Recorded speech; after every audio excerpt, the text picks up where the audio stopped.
everyone, it's Elizabeth from Elpis Astrology at elpisastrology.com. Thanks for joining me today. So this is my take on the astrology for March 2025. Interesting month, right?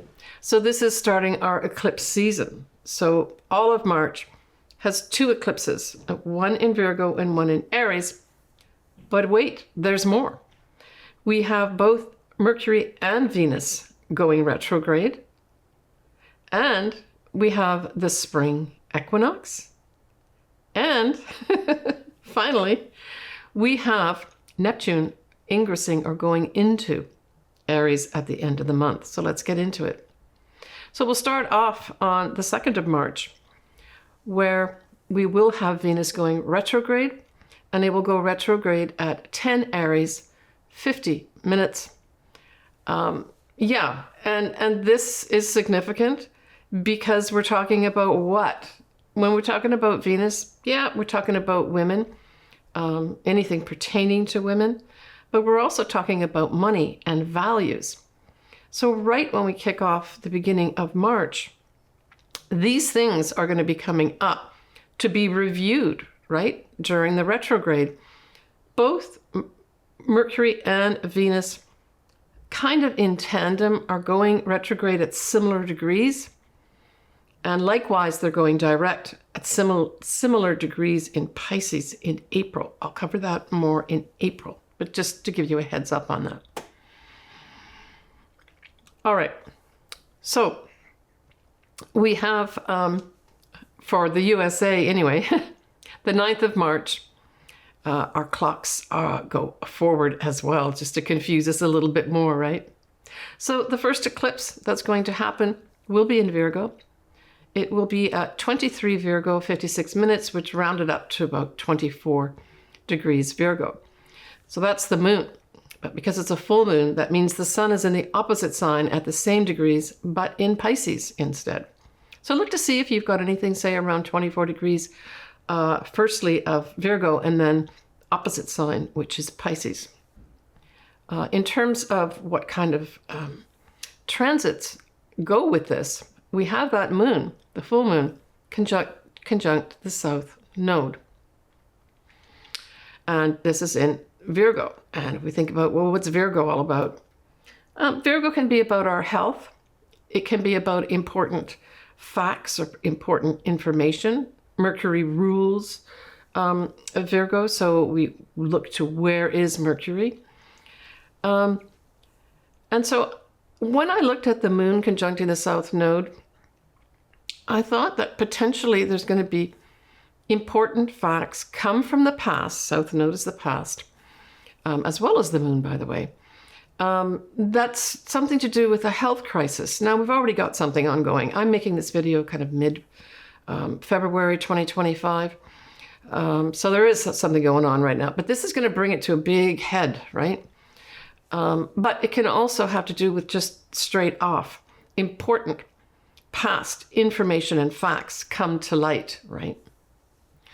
And if we look at other things that are happening, we've got that moon opposite Saturn.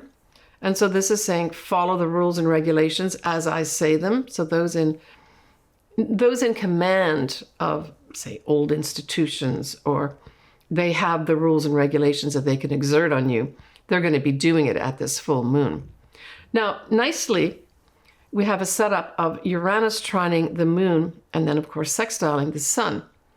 But honestly, even though this is a trine, and it's certainly favorable energy, because Uranus's energy is sudden, unexpected things happening, I really got this because that moon, which is trine Uranus, is also conjunct the south node. I just got this sudden removals of some sort coming about. That's what I get at this whole thing. Now, I did do an actual video on all 4 eclipses in 2025. So the eclipses happen in March and September. And they're really important eclipses, all of them actually. But this one in particular is a big one because in Virgo, because it's got a companion eclipse, a new moon eclipse that happens in September, the latter part of September 2025. So look to what happens here let's just say the first half of in March 2025, especially regarding what Virgo is ruled by, and that's Mercury. So that means communications, messages, important information, important facts. Pay attention to what comes up at this eclipse, because it's going to reveal a new beginning the latter part of September 2025, right? When we have our second eclipse in Virgo, but that one in September will be a new moon. On the 15th of March, Mercury now goes retrograde, and it goes retrograde at 9 Aries, 35 minutes. So, as of the 15th of March, I'm just remembering Julius Caesar and things like that, and, beware the Ides of March type thing. We both have Venus and now Mercury going retrograde mid-month. So we know that retrogrades can slow things down. It can ask us to reflect. It can scramble communications sometimes. So I would say all the above is going to apply to things, not only Mercury related, which are communications, certainly any kind of contract, that sort of thing, you got to look at very carefully. It's always recommended that if you can, don't sign a contract during a Mercury retrograde. Sometimes you just can't, right? You got to still live your life. But I would say if you were organizing and negotiating this contract, say, way prior to the Mercury retrograde, but now you're going to sign it on the Mercury retrograde, I would say that that's probably okay. I personally would still try to avoid it if I can. But because everything happened prior to Mercury going retrograde, if that's the case with you, it's probably going to be okay. The next thing we have happening on the 20th of March at 2:02 a.m. Pacific Daylight Time is going to be the spring equinox. And basically that is the sun going to 0 degrees of Aries, 0 minutes. And this is also the celebration of the astrological new year as well. What we have is the moon at 6 degrees of Sagittarius, 21 minutes. I love that moon. It's optimistic, it's positive, and it's happy. So there may be a lot of optimism around the spring equinox. A lot of emotional happiness for some people, especially if you've got, say, something in Sagittarius that's around, let's say, 5, 6, or 7 degrees of Sagittarius. There could be some nice things coming for you for the next 3 months from the 20th of March. So we also have the Neptune and North Node conjunct in Pisces. And because we've got the sun at 0 degrees of Aries, it also is conjunct. So I see this as potentially very inspirational, that we may feel inspired with regards to our collective destiny. The destiny part is the North Nodes. The Neptune is our inspiration. And certainly if you've got anything in the arts, music, dance, even film, that type of thing, this could be a very positive time period, starting at the spring equinox for, say, about 3 months or so. But the other thing that Neptune does, of course, is it dissolves things, and it also can cast a cloud or a confusing type energy around. So that although there may be some happy, optimistic times emotionally, there may be also this sort of reticence about, yeah, but I'm really not sure where our collective destiny is going. It's not clear to me. At the spring equinox, we also have Mars widely trine Saturn. This is a good thing. Trines are always positive. And so this is basically taking positive, forward-moving energy, Mars, together with Saturn, which is our rules, our regulations, those experts. So there may be some expert movement forward as a result of something that those that are experts say, now's the time to go ahead. Now's the time to move forward. So it's coming from more the old institutions as opposed to new ones, but it's certainly people who know the rules and regulations are saying, go, this is the time to do it. So the second eclipse of March is going to be the final eclipse in Aries, because as you recall, the past 18 months or so, we've had eclipses in both Aries and Libra. This one is in Aries. It's a new moon, which bodes well, and is at 9 degrees of Aries, 00 minutes on the 29th of March at 3:58 a.m. Pacific Daylight Time. Now, the ruler of this eclipse is Mars. So we look to say, well, where is Mars? Mars is square Chiron. And so at this eclipse, I really do believe there's going to be some health issues that escalate, right? The Mars part is escalating. The square is difficulties and Chiron is health. So we're going to have to take a look at what happens at this time. But that is what I see happening here. We also, though, nicely have a sextile between Saturn and Uranus. So this could see new, unique ideas to old problems. Well, hopefully those new, unique ideas to old problems is to do, or has to do, with the health issues that are going to pop up here. Mars, again, sextiling Uranus, basically supports,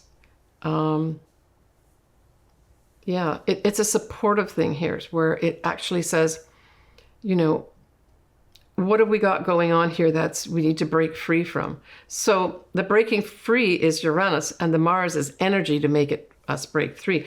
Opportunities to break free. Opportunities for independence. Right? And then Mars also squares Black Moon Lilith. And Black Moon Lilith can mean different things. A lot of times it'll say it's like the more difficult side of the feminine. But it can also just represent an energy of, I don't care what you think, I'm going to do what I want to do. And, you know, this whole thing of willfully doing something, right? Now, supporting that whole thing that I just spoke about with Mars and Black Moon Lilith is a yod. So we have a yod at this final eclipse in Aries.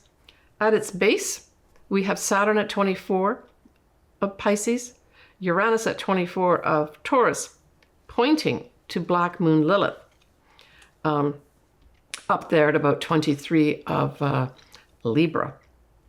And so this is really, again, emphasizing this surprising, Uranus, willful, Black Moon Lilith, actions from the old guard. That's it. So this yod is standing out in relief or in neon, a neon sign, saying, you're going to have to get over this. You're going to have to work this through. And you're going to have these energies, though, that are saying, nah, I want to do it my way. And poof, surprising things coming up. But these are generated from the old guard because Saturn is involved here, right? So there may be some big upset, too, regarding old existing institutions as well as old and existing rules and regulations. So on the 30th of March, one more thing here, right? We have Neptune, ingress to Aries. Now, if we look at the last time we had Neptune in Aries, there were a few things going on. It's around 1861. We had the U.S.-American Civil War start. We interestingly also had the unification of Germany and Italy. And then we also have to ask, well, what does Neptune in Aries mean? And there's a few things.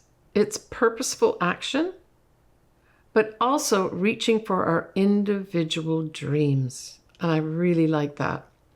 In terms of what may evolve over Neptune in Aries, we may see AI increasing dramatically here and really evolving into something quite sophisticated. But also, when we look at Neptune, this can be religious stuff, right?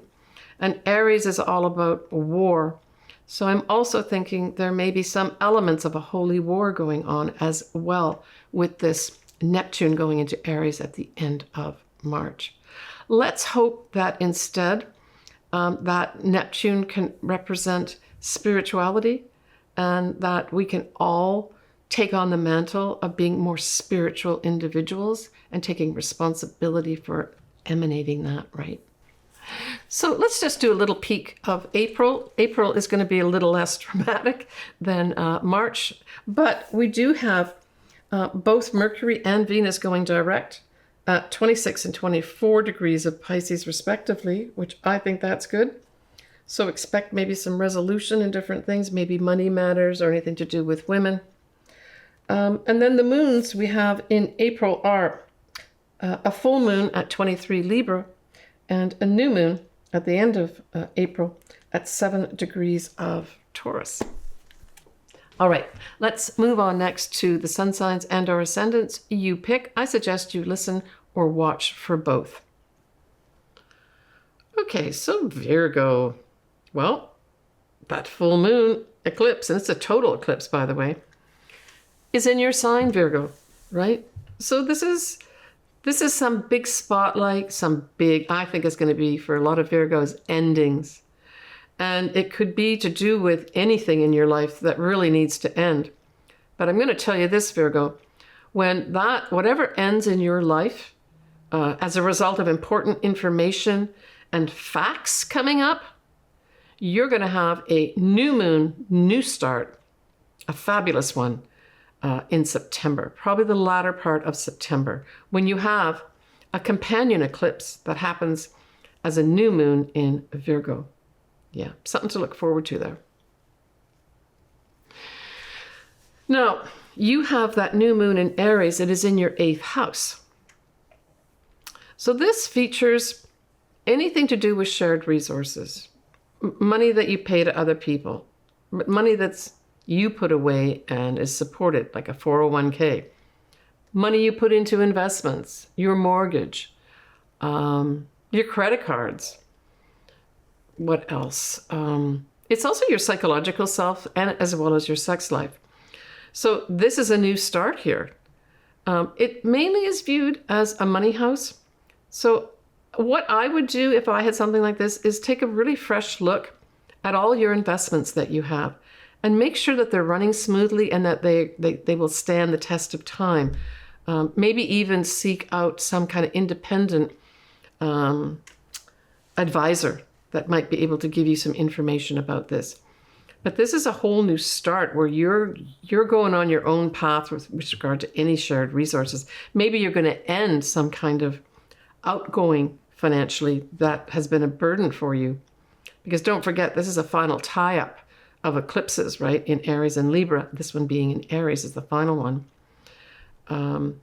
So that could also be up for you. A great way to use this energy too would be, I'm making this mid-February. See if you can get rid of that credit card, pay it off, right? So to me, that's like not simple, but using that energy, the new moon part of it, taking initiative in the 8th house. Get rid of the credit cards, right? At least make efforts towards doing that and set up a plan is what I would suggest. But that's a great way of potentially using it. But hey, you've got lots happening both in March as well as September, because you also have eclipse in your opposite sign, 7th house in September. I did do a whole eclipse video for all 4 eclipses. And it's really quite fascinating, all the other things that dovetail into this whole both eclipse periods. And so I would encourage you to watch that, Virgo. Link is below here if you care to do that. Take care of yourself, Virgo. All right, everybody. That just about wraps up what I have to say about March. Wow, just a packed month. I'm just going to remind you again that I did do a whole video on all 4 eclipses in March and September and all many details about what I think of them. The video is below. I will still cover, at least to some extent, in my monthly videos, the eclipses as well. So you don't have to go there. I will still cover it in my monthlies. But if you want a lot more details, I'd go to the actual video on it. I wish everybody the best of luck in March. It's going to be lots of twists and turns is all I got to say. And if you do want your chart done, I love doing it. All my services are below. I think most people can afford something in there. I'd be delighted to hear from you. If you've got any comments, especially if you've got comments to say, oh yeah, last time I had this, or say you comment as you have one of these eclipses in March and you say, oh, wow, I just want to let you know what happened to me. I think all my viewers and my actual listeners like to hear and read that type of thing as well. So I encourage you to comment. All right, everybody, sending you lots of love. Take care of yourself, and bye for now.